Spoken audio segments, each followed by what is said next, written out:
ഈ കല്യാണം കഴിക്കുന്നവനും കല്യാണം കഴിഞ്ഞു പോയവനും ഈ വീഡിയോ മുഴുവനും കാണുക. അത് ആണാകട്ടെ പെണ്ണാകട്ടെ. എന്തെന്ന് പറഞ്ഞാൽ ഇപ്പൊ കല്യാണം കഴിഞ്ഞതിന് ശേഷം ഭൂരിപക്ഷ ആൾക്കാരും ചെയ്യുന്ന പരിപാടി എന്തെന്നറിയോ? അവരുടെ സ്വന്തം ഉമ്മാനും വാപ്പാനും സ്നേഹം കുറവാണ്. അവരോട് സംസാരിക്കൽ കുറവാണ്. അവർക്ക് അവരോട് സ്നേഹം കൽപ്പിക്കാൻ പോലും പറ്റുന്നില്ല.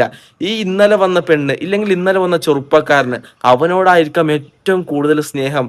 ഞാൻ ഒന്ന് പറയട്ടെ, നിങ്ങളെ ഭാര്യയോട് സ്നേഹം വെക്കണ്ട പറയുന്നില്ല, നിന്റെ ഭർത്താവിനോട് സ്നേഹം വെക്കണ്ട എന്നും പറയുന്നില്ല. കാരണം നീ മരിക്കുന്ന കാലം വരെ നിന്റെ ഉമ്മാനെയും വാപ്പാനെയും പൊന്നുപോലെ അവർക്ക് ഒരു കുറവ് പോലില്ലാതെ നോക്കണം. കാരണം നിന്നെ ഈ ചെറുതിൽ നിന്ന് ഇത്ര കഷ്ടപ്പെട്ട് ഈ ഉയർച്ചയിലേക്ക് എത്താൻ കാരണം അത് ഒരേ ഒരു കാരണമാണ്. അത് നിന്റെ ഉമ്മയും വാപ്പയുമായിരിക്കാം, വേറെ ആരുമല്ല, നിന്റെ കൂട്ടുകാരന് പോലുമല്ല. അതുകൊണ്ട് ഈ കല്യാണം കഴിഞ്ഞ ശേഷം ഉമ്മ നിങ്ങൾക്ക് 3 നേരം ഭക്ഷണം തരുന്നുണ്ടല്ലേ, എന്നിട്ട് അടങ്ങിയിരുന്നാ പോരെ. വാപ്പ നിങ്ങൾക്ക് 3 നേരം ഭക്ഷണം തരുന്നുണ്ടല്ലേ, നിങ്ങൾ അടങ്ങിയിരുന്നാ പോരെ, നിങ്ങൾ എന്തിനാ സംസാരിക്കാൻ നിൽക്കുന്നത്, അങ്ങനെയൊക്കെ പറയുന്നുണ്ട്. ഞാൻ ഇല്ലാത്തൊന്നും പറയുന്നതല്ല. അപ്പൊ ഞാൻ പറയുകയാണ്, അവരെ നല്ലതുപോലെ സ്നേഹിക്കുക.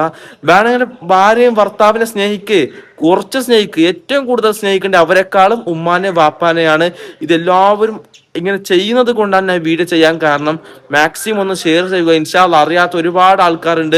പിന്നൊരു കാര്യം, ഈ കല്യാണം കഴിഞ്ഞ ശേഷം സ്വന്തമായ ഒരു വീടുണ്ടാക്കിയ സമയത്ത് ഉമ്മാനോട് പറയാണ്, നീ ഏട്ടന്റെ വീട്ടിലേക്ക് പോ, നീ ജ്യേഷ്ഠന്റെ വീട്ടിലേക്ക് പോ. അങ്ങനെ ഉമ്മാനെ തട്ടി മാറ്റുകയാണ്. അങ്ങനെയൊന്നും ഒരിക്കലും ചെയ്യരുത്. ഞാൻ ഒരു കാര്യം പറയാം, അവസാനം ഒരു കാര്യം പറയാം. നീ എന്തൊക്കെ നിസ്കരിച്ചാൽ, എത്ര ഹജ്ജ് ചെയ്താൽ, എന്തൊക്കെ നല്ല നല്ല കാര്യങ്ങൾ ചെയ്താലും പക്ഷെ ഉമ്മാന്റെ വാപ്പാന്റെ പൊരുത്തമില്ലാതെ ഒരു കാലത്ത് നിനക്ക് സ്വർഗം കിട്ടൂല. ഇപ്പൊ തന്നെ പറയുന്നുണ്ട്, എന്തെങ്കിലും സംഭവിച്ചു പോയിട്ടുണ്ടെങ്കിൽ ഇപ്പൊ തന്നെ ഒന്ന് പൊരുത്തം ചോദിച്ചോ.